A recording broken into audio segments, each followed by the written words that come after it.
Olá pessoal, nessa videoaula vamos fazer a demonstração de mudança de variáveis de integral dupla para a coordenada polar. Essa aula, a demonstração, eu não vou dizer que está 100% formal, mas eu diria que está bem ampla, quase que tão preciso quanto a gente gostaria, o matemático gostaria. Só um detalhamento ou outro de escrita, mas não, vai ser uma demonstração praticamente precisa. E o que a gente vai fazer é explicar cada passo, como que a integral devemos trabalhar para fazer todos os cálculos que a gente precisa, quando a gente faz as medições. Então, vamos lá começar a demonstração. Então, seja f uma função de R2 por GA, dentro de definir esse K aqui, e eu quero calcular que a integral dupla de f de xy dx dy é igual à integral dupla disso aqui tudo, que quando a gente faz a mudança de coordenada polar, x igual a r cosseno θ, y igual a r seno θ, a questão é que vai trocar o K para o Ktil, mas como que esse K e Ktil estão relacionados?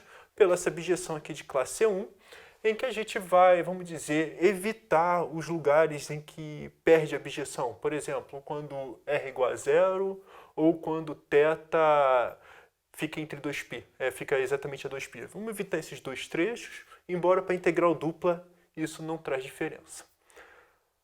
Então, para a gente provar isso, o que a gente precisa fazer? Primeiro, medir a área, quando a gente passa para a coordenada polar. E coordenada polar, a área é setor circular. Então, se a gente colocar esse setor circular, que, na verdade, essa auréola aqui no final, né? Que tem, esse aqui tem o raio R, esse aqui tem o raio R mais ΔR, e o ângulo é o Δθ, a área dessa região aqui é exatamente o seguinte, é o raio maior, R mais ΔR ao quadrado, menos o raio menor, vezes R, vezes um setor que depende de Δθ. Na verdade, é Δθ sobre 2. Por exemplo, só para a gente lembrar, se Δθ está medido em radianos, para dar uma volta completa é 2π.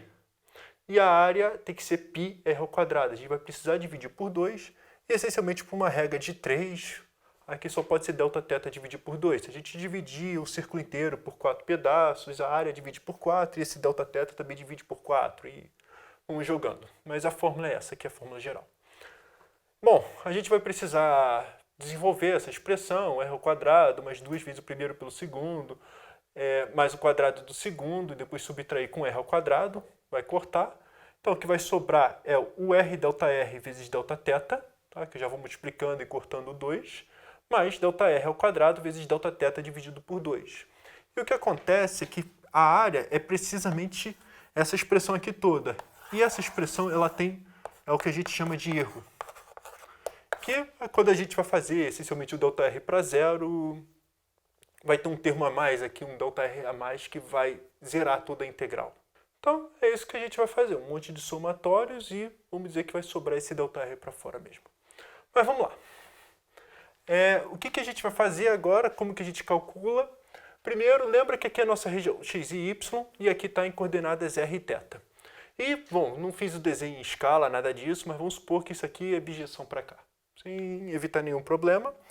O que acontece é o seguinte, quando a gente quer fazer a integral dupla f de xy dx dy, o correto é pensar isso aqui como elemento de área. E quando a gente pensa em elemento de área, na verdade, quando a gente pensar em infinito, vai ter que ser um f de 6j e uma área de uma região RJ que vai depender da partição que a gente fez aqui.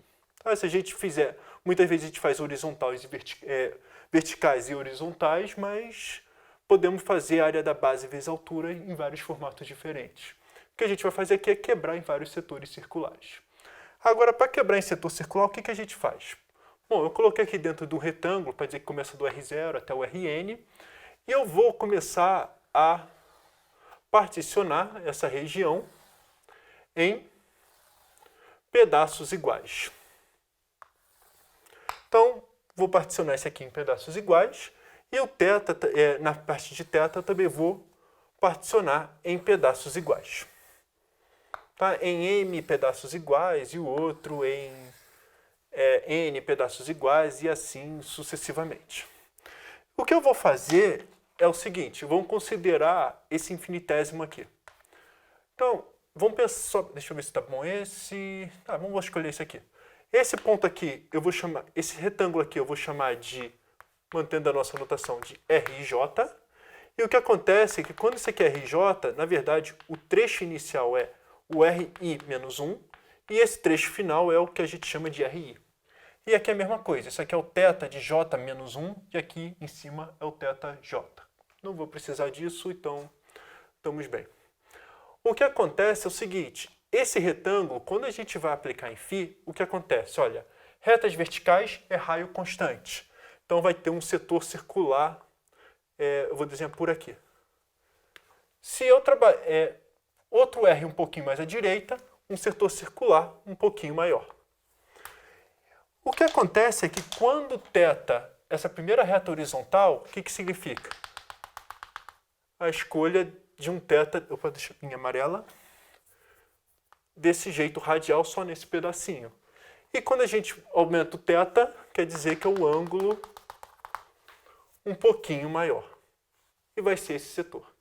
Se a gente pegar, vamos dizer, o retângulo de cima, tá? Quando a gente, quando a gente pega o retângulo de cima, ela junta um outro retângulo aqui dentro. E se a gente pegar um outro retângulo aqui de cima, teve um pedaço aqui não coberto. Então vai acontecer no fundo isso. Vai ter um pedaço também não coberto. Mas não faz diferença nenhuma para integral dupla, quando a gente faz o somatório. Porque muitas vezes pode estender função, mas enfim. O que a gente está fazendo é trabalhar nisso aqui e nisso. E o que está acontecendo é que esse setor aqui, que vai nesse, esse aqui vai para cá, esse aqui eu estou chamando de R, til e J. Então o que está acontecendo? Eu vou quebrar um monte de setores do tipo R, til e J. Eu vou escolher ainda os pontos com a soma de Riemann, o F de CJ apropriado. O F de CJ que eu vou escolher é exatamente esse ponto aqui. Esse ponto aqui ele corresponde a φ de RI menos 1, θJ menos 1. Tá? Aqui é o menor ângulo, aqui é o θJ menos 1, aqui é o θJ, e assim vai jogando. E o que a gente vai fazer, olha, o que a soma de Riemann faz? É exatamente o somatório de F de C e J, que a gente escolheu aqui, vezes a área de R til e J e fazer o somatório disso aqui tudo. E depois fazer um MN, td infinito, já que a gente dividiu em pedaços iguais. Na verdade, eu ainda não falei isso, mas... falei sim. Esse aqui eu vou chamar de ΔR, mesmo pedaço, tudo igual. E esse pedaço que a gente está aqui é Δθ. E o que a gente vai fazer agora é medir tudo o que a gente precisa calcular aqui. Então, vamos lá.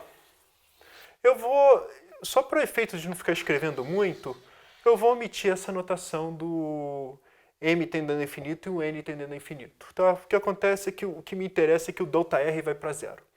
Então, olha só o que vai acontecer. Isso aqui ele vai virar o somatório do somatório de F.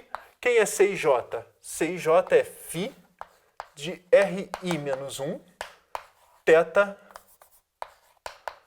menos 1. Como eu disse, vezes a área de R til e J. Mas quem é a área de R til e J? É o tamanho do raio, que é exatamente o raio menor, que é o RI menos 1, que é o menor raio que está daqui até aqui, vezes ΔR, vezes Δθ, mais um erro, que é o ΔR ao quadrado, vezes Δθ dividido por 2. Essa é a nossa área. Vou colocar tudo aqui em parênteses. Isso aqui, agora como que eu vou escrever? Eu vou separar em dois somatórios.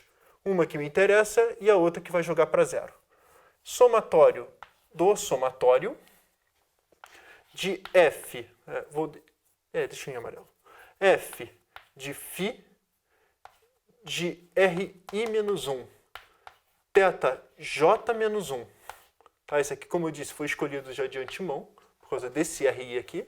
RI menos 1 vezes ΔR, Δθ, mais, e agora eu vou escrever um mais aqui embaixo, mais, então olha só, repara que tem um ΔR ao quadrado aqui, tá? que eu vou escrever como ΔR vezes ΔR.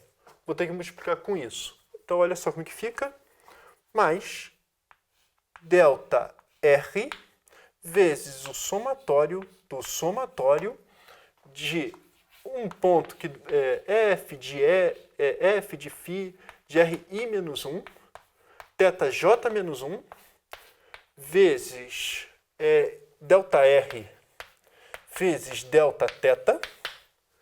E o que a gente vai fazer é um MN tender a infinito. Mas um MN tender a infinito é a mesma coisa, no fundo, que ΔR e Δθ tender a zero. Um significa a mesma coisa que o outro, porque o Δθ está dividido por M, tudo que tem direito. Tá? A gente tem como achar a expressão do ΔR. Tá? É o Rn menos R0 dividido por N. Mas enfim. Então nós temos isso aqui. Ó. O que acontece é que essa função aqui, ela converge por uma integral dupla de f de r cosseno θ, r seno θ, dr dθ, e isso aqui vai para zero. Ou, se preferir, essa função aqui é limitada, caso tenha algum problema com isso, e isso aqui vai para zero, teorema do confronto zero. Aqui é exatamente a expressão que a gente gostaria, quando ΔR e Δθ tende a zero. Então, o que está acontecendo é que isso aqui vai convergir totalmente para a integral dupla. Repara que o RI menos 1, θJ menos 1, ela está dentro do meu catil, naquela escrita toda. E por definição de integral dupla, isso aqui vai ser integral dupla de catil dessa função aqui toda, dr dθ. Agora, que é essa função aqui toda? φ de r θ vezes o R, por isso que eu escolhi aqui os mesmos índices, para estar com a soma de rima correta, vezes dr dθ. E praticamente é isso que a gente queria provar, que o somatório disso aqui é igual ao limite disso aqui, que é igual ao limite disso aqui, mas o limite tem isso aqui, o ΔR, a gente pode escrever como expressão de MN e o Δθ também, e fazendo o limite converge para isso aqui por definição de integral dupla quando a gente está fazendo soma de rima desse estilo aqui. E provamos, essencialmente, como eu disse, modo uma expressãozinha ou outra, mas praticamente está uma demonstração formal desse resultado. E basicamente é isso que eu queria falar para vocês.